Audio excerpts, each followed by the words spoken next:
Hi guys, and welcome to a coffee chat. I'm Dr. Boomer Brown with Doing Good at Work. We're going to continue our discussion and exploration today of The 7 Habits of Highly Effective People by Dr. Stephen Covey. Great book, founded upon some great principles. And if you apply these principles in your life, in your work, in all your relationships, you will be more effective.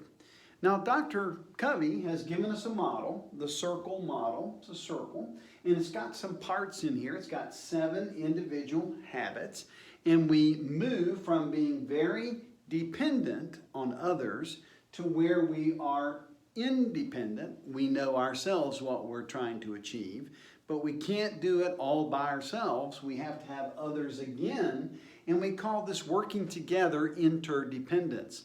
So in the habits, and so far we've looked at 4, Dr. Covey says you need to always start by looking at the areas of your life where you have most influence. This means that you can be proactive in the areas where you have influence. Lots of things concern us, but there's areas specifically that we can have influence in, and we should start here. Then we should take a look at our why, our who, our what. That's what we call our purpose, our mission, our values, those things that matter most, so that then we can move to habit number 3, which is to put first things first.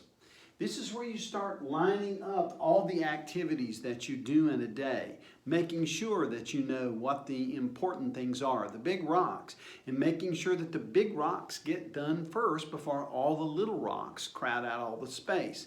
The only way to be effective here by doing first things first is to know what your mission, vision, and values are, and being very intentional, being very proactive, and focusing on those areas of influence. You then can move from where this all happens in the private space to the public space, and you can begin working with other people in setting up the relationship where you begin to think win-win. It's not about me losing and you winning. It's not about me winning and you losing, or us both losing. Really what it's about is a win-win situation, and you really can do that. It begins by understanding the parts in your own personal life so that you're confident and you're comfortable in yourself. Then you can approach others in the public space, and you can begin working through the process of negotiating and talking through and thinking out these things. The skill that we're going to give you today, or the habit number 5, is to seek first to understand before you're understood. Now, it may sound counterproductive. It's important to focus on myself and all the things I want. Why would I give up the right to do those? Why wouldn't I go for a win-lose situation? Because you'll never fully experience ultimate happiness, joy, fulfillment, and effectiveness without having other people in your life. So sometimes it's very important that you slow down and you begin to understand where the other person is coming from. This requires you to listen. Listening is more than just hearing words. It's more than hearing words and understanding words. It's about understanding words and beginning to feel words. And when you get the feeling and the understanding together, then you can get empathetic listening. And you really can listen to someone else and understand what they're saying at a deeper level. They will never understand you until you understand them first. That's why this habit says to seek first to understand before you're understood. It's a process. It's a skill that we learn.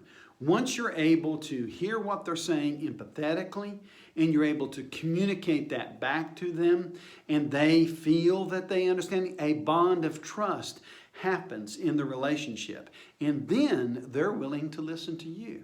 So I hope that they give you the same courtesy, that they begin to listen, to understand, listen to feel, combine the two, listening empathetically and really understanding. Then, as a team, as individuals working together, thinking win-win, we can move toward our goals, they can move toward their goals, and we can grow together effectively in all of our relationships.